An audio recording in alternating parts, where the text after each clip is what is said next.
Hello dear everybody, my name is Maria Isabel Fuentes and this is my video with tech tips. First of all, if you can see, I'm just beginning to use the Screencast-O-Matic, which one of my peers in other course proposed that I should use. And I have to say that I was super scared about using this one because whatever that has to do with like video and all that stuff, it's a little bit scary for me. I think it's gonna be really hard because I have edited videos on edition programs and I know it takes a long if you want to make them proper. But well, we're going to use this one to see how it works. So this is my first tech tip from today. Talking about the third unit's material, I want to say that technology is a must nowadays. We cannot say that we can unplug technology from our world because that would not be realistic. So being teachers of children or adults makes us have to think about this every day and makes us responsible for using the technology in a way that the students know how to use it properly. I think at the beginning I have been seeing a lot of teachers and old people like my mom, for example, saying, oh no, but computers are hard, cell phones are super difficult to use, and so on, so on, so on. But we have to move on because that's what our children are asking for right now. I cannot get into a classroom without having my children ask me, teacher, may we use our cell phones in your class? So what I used to do, and it has worked pretty well with them, is yes, you may, but only, for example, for looking at dictionaries or for looking at certain information I need you to know. So technology has great teaching tools. Technology has many resources that we can use that at the beginning may be a bit hard, but once you move on, it becomes getting better and better and better and better. So I think the first thing that I want to talk about is the blogs, which for me, I have to say that the blogs are not my favorite thing in the world because, as you saw when we did last time the blog, it has some tricky things on the process of doing them. Yeah, so it's like you can add the pages, but if you don't link the pages to the blog, so they're not going to appear, which was what's happening to us. And it was like, where are they? I didn't see them. No, I saw them. Then you clicked on something and it was all upside down again. Yeah, so that's the part I don't like about blogs. And also, talking about the unit resources, there was one interesting thing that they said there, and it was the students from the study of the university where they use the blogs. Some of them said that they were not good enough, and I really think that sometimes I write and it's like, people that are going to read this and this is not going to be good enough. Yeah, it's not like a super special thing that someone like Chomsky wrote. Yeah, so I'm really doubtful about using a blog. But as our partner said, Juliet, blogs may be used for like many things. Yeah, as English teacher, you can focus any skill using a blog. Yeah, focus on any skill and you can develop it through a blog usage. Another thing that I found really interesting was web quests, which I think I may have used, but not as a web quest, not like the whole idea of a web quest. If you read, it says that a web quest has a certain process to get to the final stage. These steps are, sorry, I just lost them, but it's something like introduction, task, then process, and there are like 6 steps that must be done like that so that it actually turns out to be well done. So I think that is sort of, I saw it sort of like project-based task, but it's special because you just make children go and find and research on internet and find stuff on internet in order to go to a point, which I think is super good because we see nowadays that children are so easy to get to information, right? So they say, yeah, I got this information and this is perfect and that's it. And they don't go deeper, yeah? Especially with internet, where you have to be very, very careful with what you find. So another thing that I think was super important from these resources was that they were talking about this wiki research based thing, which, well, we keep on saying as teachers, don't look at Wikipedia is not but it's the first thing you do. So I just wanted to do an experiment here so that you see how it works and how funny is it.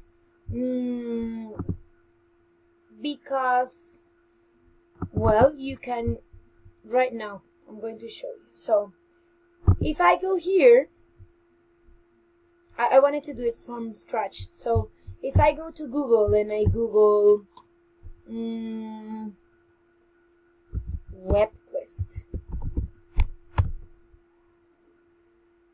the first thing that's going to get out is a Wikipedia thing, right? And Wikipedia has also worked with this, it's kind of a collaborative, it's a collaborative platform, which at the beginning was really problematic being collaborative because everybody could just upload whatever. Right now they have filters and they have become a good place to go to. So I think this was another thing that which the material, the resources talk about. And I think that at the end you have to embrace this, but just don't stay there.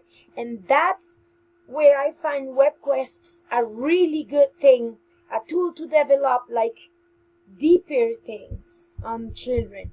If I go to another Google page and I find blog. Oh, sorry, it went to Blogger because I have it there. But no, let's go to Google and let's go to blog and see what it says. Wikipedia again. And it's super funny because here you can find anything you want in life, to know how to use it, how to make stuff, videos about blogs, images about blogs, news about blogs. So I really think that as teachers, sometimes we just forget that we have to move on with technology. I'm working right now at a school where we have everything from technology we need, and sometimes I feel that I misuse it. So my invitation and my tips today were just to go on and find more about WebQuests, find more about how can you do them inside your classroom, find more about these peer feedback thing, which is super important too, because children here right now are, you cannot touch them, you cannot tell them anything, and peer feedback lets them think that people may criticize them in a good way.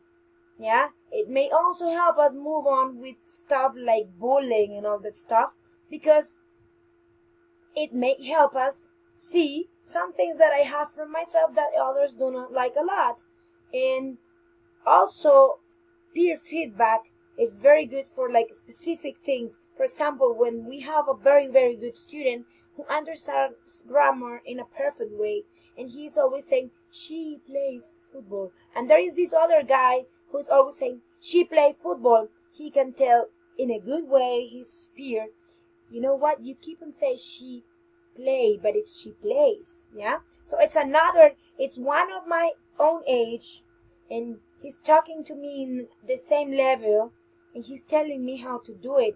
It is really nice, and that's something I really like from the UNAT, which, as I said on my comments at the beginning, it was really hard for me, especially because the first class I had ever was like translation techniques, and I didn't know how to make the Moodle platform work. And then my peers were telling me stuff that I said, like, what? I'm not doing it right. Yes, I'm doing it right. No, you're telling me I'm not. So I took it personally, but I didn't see how they were trying to build me. And with the time, I have seen that, yes, there are some peers who get mad at the things you say, but there are others who say, okay, yeah, I'll listen to you. I'll pay attention to what you're telling me. And that is building ourselves. And we are building each other. So that's really, really cool too. Technology has many advantages. It's least time and excuse me. And another thing that's really cool about technology, well, it is and it is not, is the fact that, for example, we use less paper. That's super eco-friendly. I have been really worried about eco things lately because I'm working with 5th grade about environment and how we damage this. And as English teachers, we always talk about that. But do we get to do another stuff? So yes, technology may help us be a little bit more eco-friendly, but it also may bring us to be not very eco-friendly. So my last tip here is, yes, technology is a very good thing. Yes, if we go here, I mean, I'm not going to say that this is super attractive. When you go here and see this full of colors and you get the ideas and you say, yes, I want to do a blog on, or then you go here and let's just see the images and you see what's that? It's super interesting, yeah. You have also videos and you say, okay, I'm going to go and check how to do this, right? However, we have to think, as I just told you, we have to check that we have to have a balance. There are people who still like the pencil teacher thing, but we have to keep a balance. So I invite you to try to use everything all together and also think about the environment. It's a very good thing to think about right now. We are dying. But yes, however, technology is one thing that can save environment too, if we use it in a proper way, but can also kill it. So I invite you to explore all of this, the web quest, the wiki research, the peer feedback, and so on and so on and so on.